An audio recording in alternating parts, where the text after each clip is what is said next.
Our Miss Brooks, starring Eve Arden. It's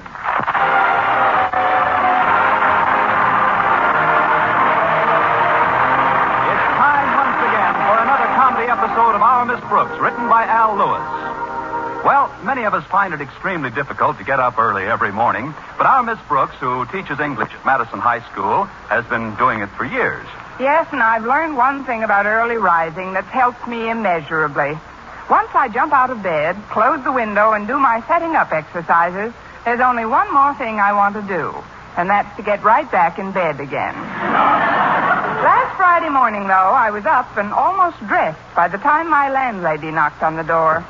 Time to get up, Connie. I am up, Mrs. Davis. Come on in. I'm trying to get to school early so I can chat with Mr. Boynton for a few minutes before our first class.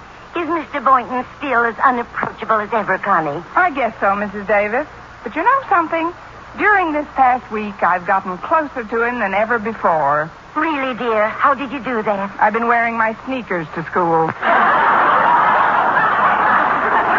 I hope I've got time for breakfast before Walter Denton comes to pick me up. There's something he wants to talk to me about before school starts.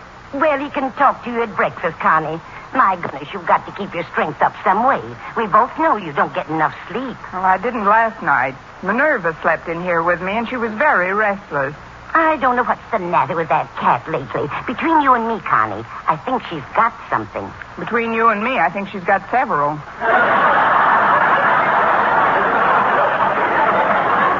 Maybe it's a mistake to let her get so friendly with the collie next door. They play together all the time, you know. Oh, so that's the source. Minerva had me up half the night with her pounding. That's just her tail beating on the floor while she's hunting. Oh, I don't mind her tail thumping so much, but every time she catches something with one paw, she applauds with the other three. Suppose we join Minerva in the breakfast nook. I've just given her some milk. Fine, I'll have a saucer full, too. Sit right down, dear. I'll boil you a couple of eggs. Just one egg will be plenty, Mrs. Davis. Well, Oh, Walter... That must be Walter Denton now. Just 6 eggs will be plenty, Mrs. Davis. The door isn't locked. Come in, Walter. Hiya, Miss Brooks, Mrs. Davis. Hello, Walter. How do you want your eggs, Walter? Quickly, please. Ready breakfast yet? Oh, sure, but it's 7:30 almost, and we eat an awful early breakfast at my place. How early? 7:15. I don't know how you're still standing up. I'll whip up an omelet for all of us. Miss Brooks, I'd like to ask you about something. What's that, Walter? Well, as you know, Halloween is usually celebrated tomorrow night, Saturday. But Harriet Conklin's going up to her folks' bungalow at Crystal Lake for the weekend, so we wondered if it would be all right with you if we celebrated the holiday tonight. Well, why come to me? Shouldn't you contact the Goblins Union? We wanted to sort of have a little party. You know, Harriet, my pal Stretch Snodgrass, and I, and we were planning on inviting you, too. Oh? Where were you planning on holding this party, Walter? At your place. How nice of you to invite me along. But I'm afraid we couldn't have any Halloween parties here, Walter. After all, I don't own this cottage. I just rent a room for Mrs. Davis. Oh, we've already got her permission. She's going to the movies tonight. Harriet asked her on the phone yesterday. It's just up to you, Miss Brooks. Well, I'm afraid I'm not interested in Halloween parties, Walter. I've got quite a bit of work to catch up on, and tonight looks like an ideal time to do it. Sorry, but you'll have to hold your party someplace else.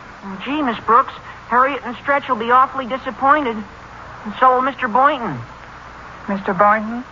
Yeah. I was talking to him yesterday, and he was saying what swell fun he always thought Halloween was when he was a kid. And then we invited him to the party, too. And he accepted. And now there's no place to have the party. What's wrong with having the party right here?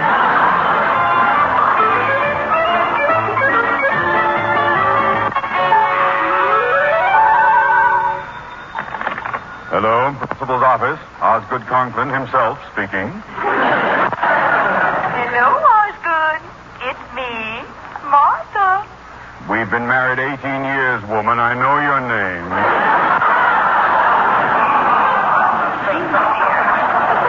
Do try not to be so testy. Do you realize that you left home this morning without even saying goodbye? Well, that's easily remedied. Goodbye.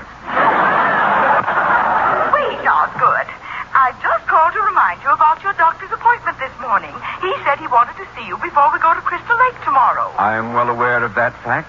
I've had plenty of time to think about it during the sleepless hours I spent listening to your dog thumping his tail at the foot of our bed all night.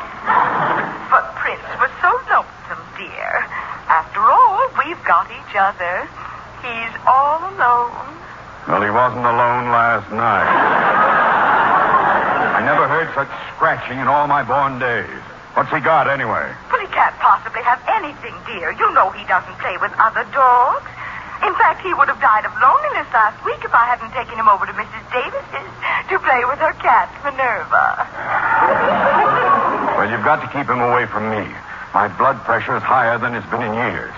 To make my morning complete, when I bent down to tie my shoelaces, my glasses fell out. Did they break? Not until I straightened up and stepped on them. Well, darling, in a couple of days in Crystal Lake, that will make a new man of you.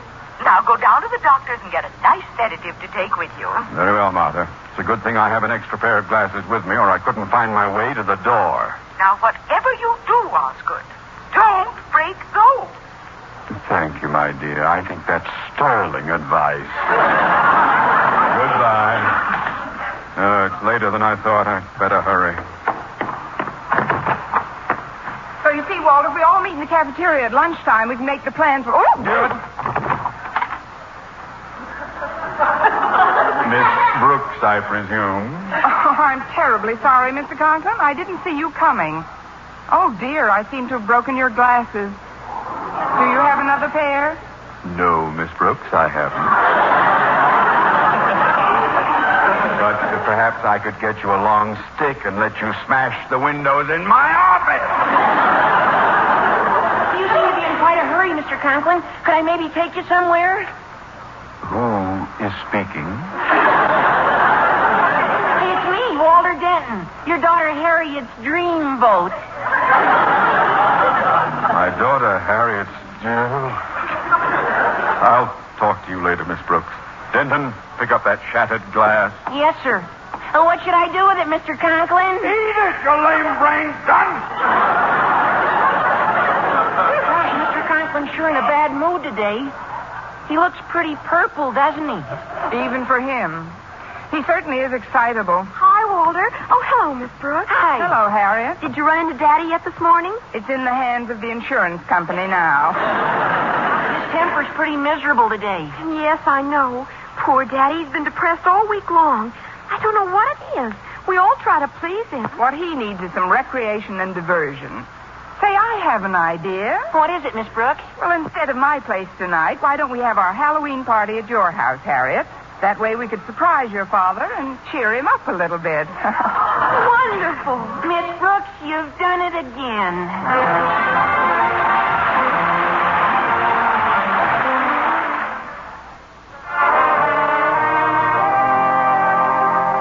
Anxious as I was to get back into Mr. Conklin's good graces, I determined to make the Halloween party Friday night a roaring success.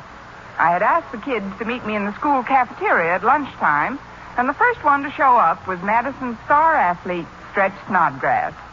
Although a whiz on the football field, Stretch's outstanding scholastic achievement occurred during a test last week when he spelled his name correctly. I was having a cup of coffee when he approached my table. Here I am, Miss Brooks. Mind if I sit down? Not at all, Stretch, but wouldn't you like to bring some food over before we discuss the party? Oh, no, ma'am. I already ate. Please, Stretch. I've already eaten. Oh, good. Then we can get right down to business. Walter said he thought we all ought to masquerade as something tonight. That's a fine idea, Stretch. You could come as a student. I got my outfit all set, Miss Brooks. I got some chaps home and spurs and 2 6-shooters that shoot real blanks. I'm coming as Hopalong Cassidy. That is, if nobody minds. Why should anybody mind, unless Roy Rogers shows up? What are you going to masquerade as, Miss Brooks? Oh, I haven't made up my mind yet, Stretch. Of course, every good Halloween party should have a witch. Yes, I might come as a witch. Perfect.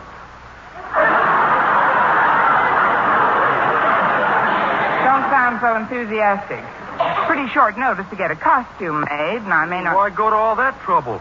Why don't you just wear what you got on?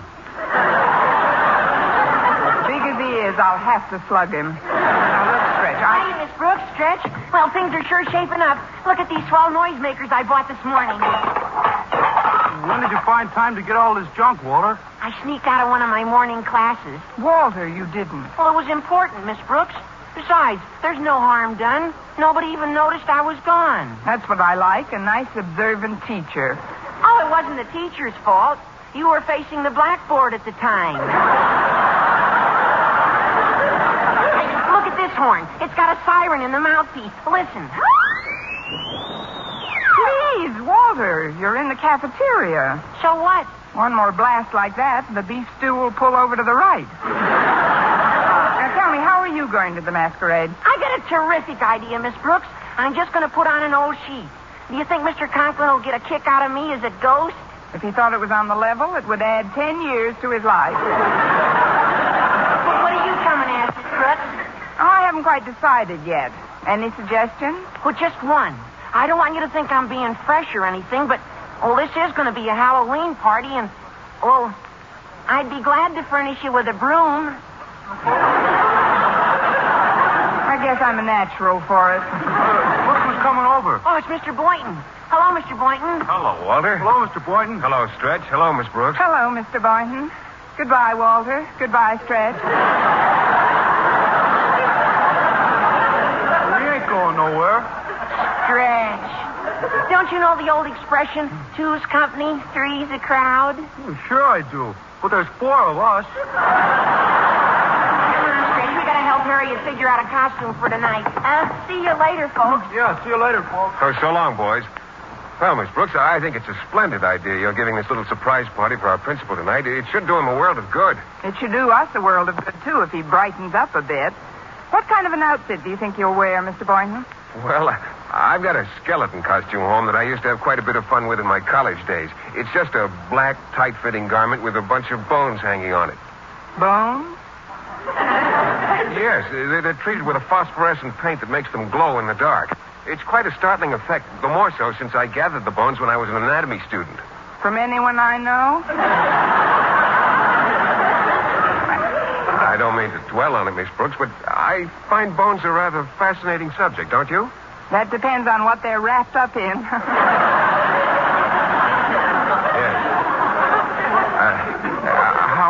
How are you masquerading tonight? Oh, I don't know. If you're coming as a skeleton, maybe I'll come as a bottle of vitamin. I'm really a little stumped, Mr. Boynton. What do you think I should be? Well, the 2 most popular figures associated with Halloween are a black cat and a witch. And I'm much too tall for a cat. Walter! Oh, Walter! Get a lube job on that broom, boy. Constance Brooks rides tonight.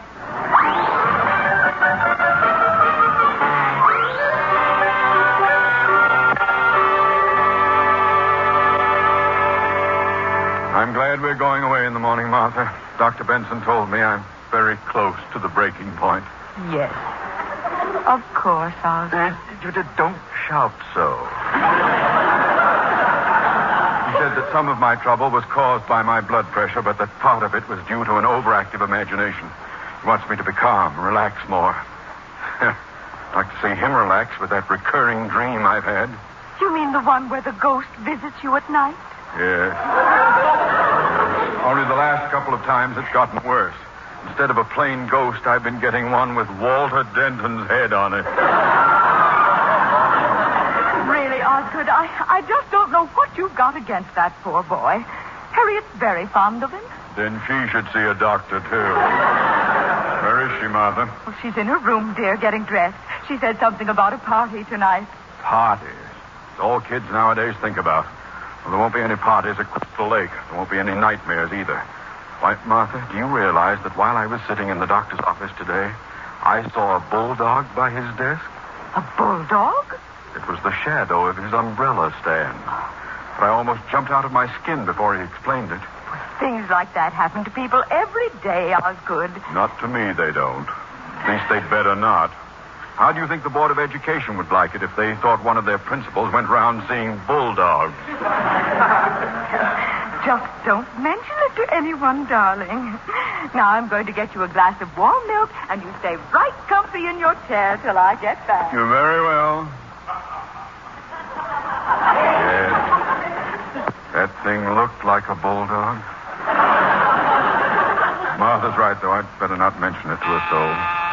Now, who in the world can that be? Coming! Good evening, Mr. Conklin. May I come in? There's no tactful way I can refuse you admission. Come in, Miss Brooks. Have the others arrived yet? Others? What others? You'll see when they get here. Is Harriet at home? Yes, she's putting on her party dress. Oh, then you know about it. It should do you a lot of good, Mr. Conklin. There's nothing like a house full of people to get your mind off yourself. A house full of... Miss Brooks, is this party to be given in this house? Of course. I see. Then if you'll excuse me, I'll just take my hat and coat and beat an orderly retreat. But, Mr. Conklin... My doctor has forbidden any excitement whatsoever. Your doctor? This is a fine time to tell me. I mean, I didn't know you were in such bad shape, Mr. Conklin. I am on the verge of a nervous collapse, Miss Brooks. But I don't want to spoil everybody's fun. I'll just leave quietly. Leave? But, Mr. Conklin, where'll you go? What's the difference where I go? I'll just wander around the park like a homeless gypsy. You can't do that. You wouldn't look good in earrings. I mean, you're not a well man, Mr. Conklin. Look, Mrs. Davis is going to the movies tonight. Now, why don't you let me drive you over to our place until I can eliminate the horde of guests who are coming here? You'll love it over there, Mr. Conklin. You'll be able to relax completely. If it will stave off my breakdown, Miss Brooks, it's the least I can do for my family.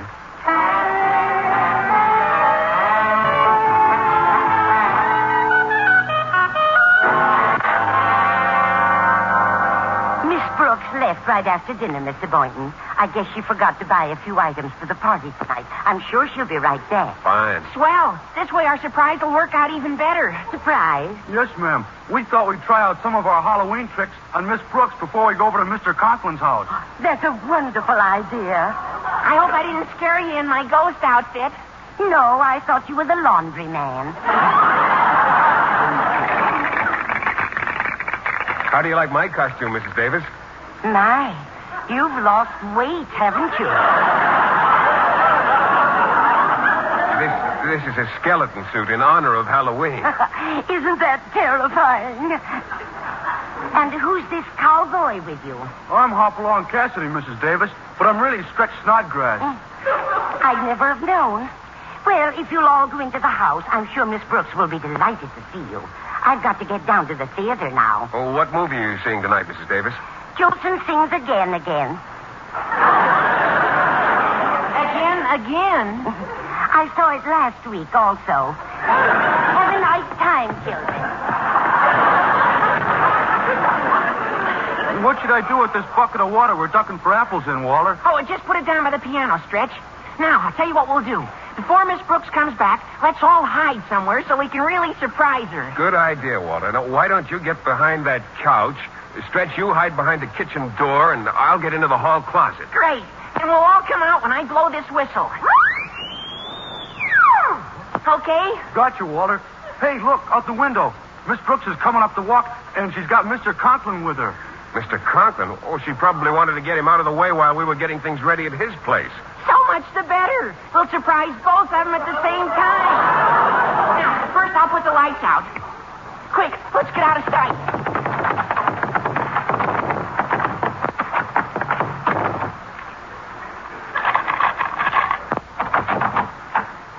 Well, here we are, Mr. Conklin. I guess Mrs. Davis has left for the movies. The lights are all out.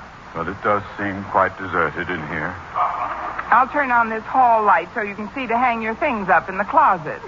I'll turn some lights on in the living room while you put your hat and coat away. Thank you, Miss Brooks. Miss Brooks! Miss Brooks! What is it, Mr. Conklin? What's the trouble? Your closet. In the hall. What do you keep in there?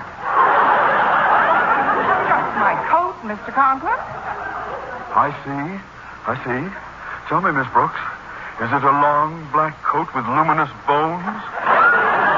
Luminous Oh, no. Oh, please wait right here, Mr. Conklin. I'll investigate. Oh, it's me, Miss Brooks. You should have seen Mr. Conklin's face when... Get behind those other coats immediately, Mr. Boynton. But, Miss Brooks... I can't explain now, but don't you dare come out of there until you get a signal. Well, Miss Brooks, what did you see? See? I didn't see anything, Mr. Conklin. It must have been your imagination. My imagination? Then the doctor was right. That, Mr. Conklin? I'd rather not talk about it, Miss Brooks. If I could just lie down somewhere. Oh, of course, Mr. Conklin. Just stretch out on this couch. I'll go get another cushion for you. All right. That's better.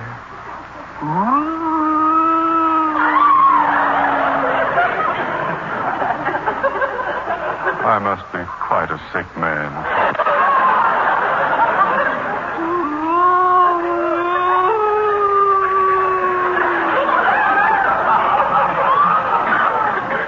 If I weren't sick, I wouldn't be moaning like this.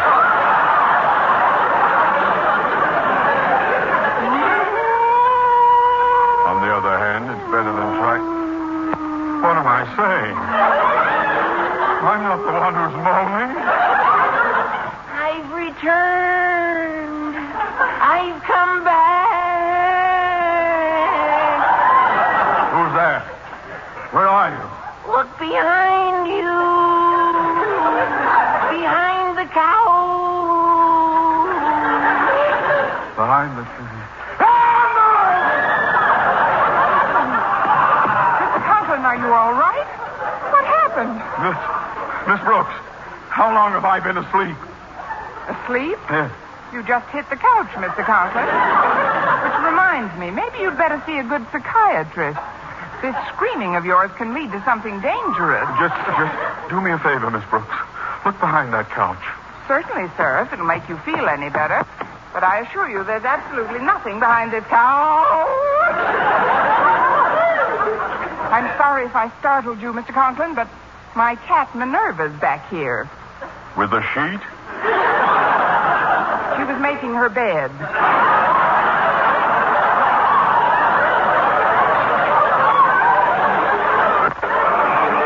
Stay out of sight, Minerva. There's a good Gurga boy. A girl.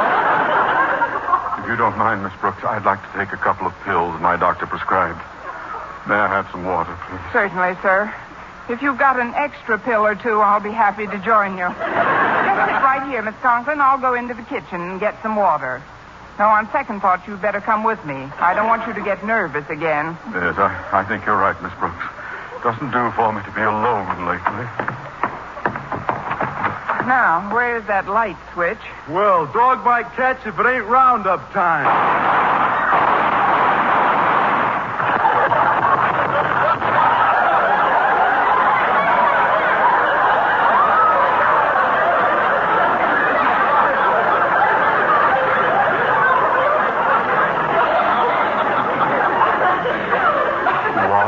What was that? What was what?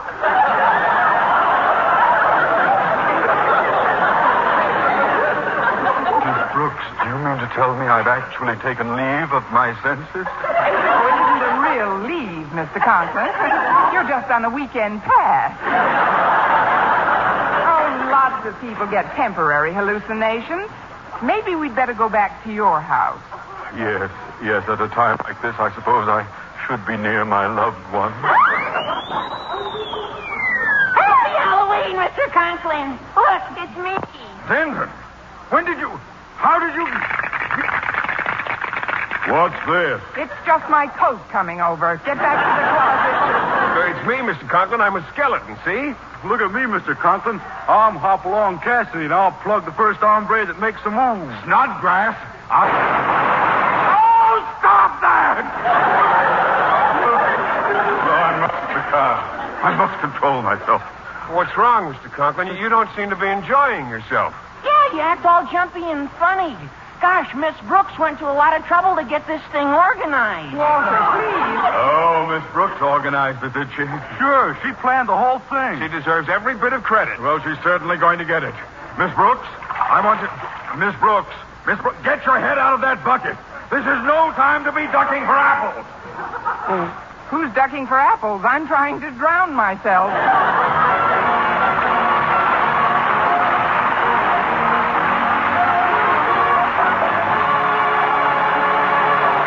And now, once again, here is our Miss Brooks.